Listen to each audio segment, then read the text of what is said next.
Real quick, y'all, I want to stop by and say we got another story dealing with Hillary Clinton. Now, Hillary Clinton, she's using, let's say, terms saying a useful idiot, talking about her own people that used to roll with her.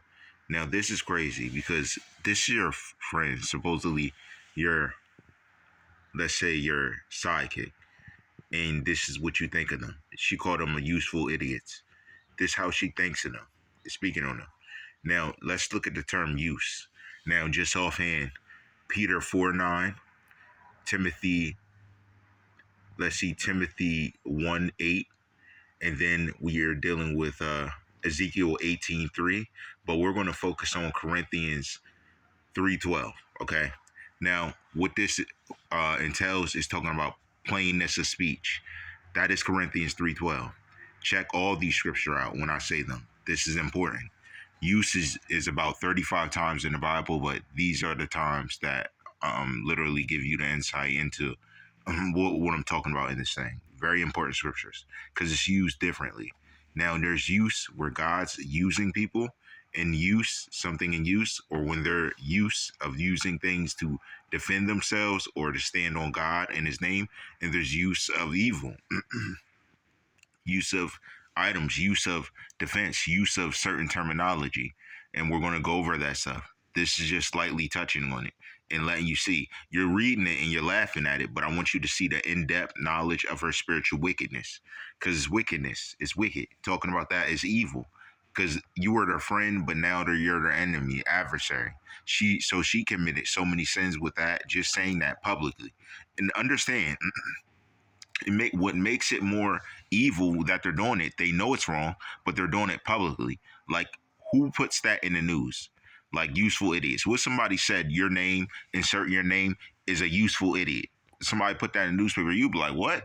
You would be furious. Come on now. We're looking at the characters behind these people. They're trying to show you and demonstrate behavior that is against God, because this stuff blatantly they know. And what makes it blasphemous is because they put it out publicly. If they do it, because understand, you do something wrong, you Acts 28:28 immediately. Like, Lord, forgive me. I didn't mean to do that. Okay. And you mean it. And you turn from your sin. They're not only saying it, but knowing they're doing wrong, but saying, put it in the paper. Matter of fact, right, useful idiot. They're literally saying this. Allegedly. This is wicked. This is how you know something's wicked. That's bottom line. Especially the newspaper. And they're literally swaying you to think that you can do that and stand on that. God's not going to accept that. He told you be kind to all men. So when you put that, one thing to say and then go say, Lord, forgive me. There's another thing to put in the newspaper. Oh, such and such is a useful idiot. You get me? Like, you got to understand how the wickedness works and where it becomes blasphemous. It's like the blasphemous part is not even, they do that themselves. Their soul is with God.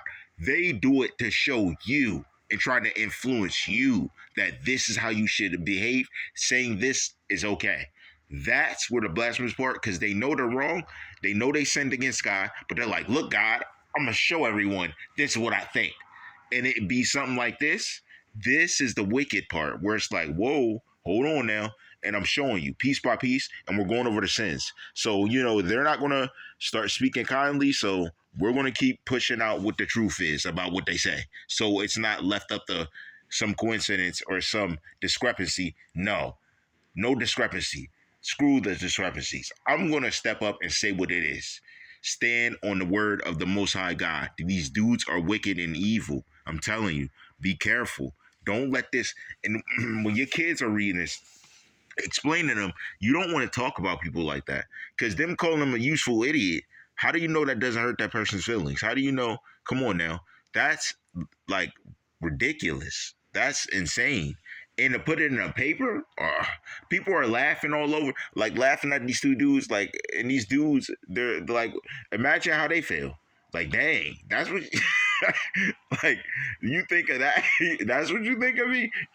You couldn't just say that to me? You got to put that in a paper? Yo, this is why you got to understand how great, like, you got to think of it logically. Like, logically, it makes no sense. Like, why would you say that? Man, it's like, wow, it's like, is that not slander? Like, what describes me as an idiot, let alone useful idiot? This is what we're talking about. Understanding, breaking it down by the word, because this is what the reality is. And while they blaspheme, we're going to uplift the Most High God. Let's get in His word and understand it.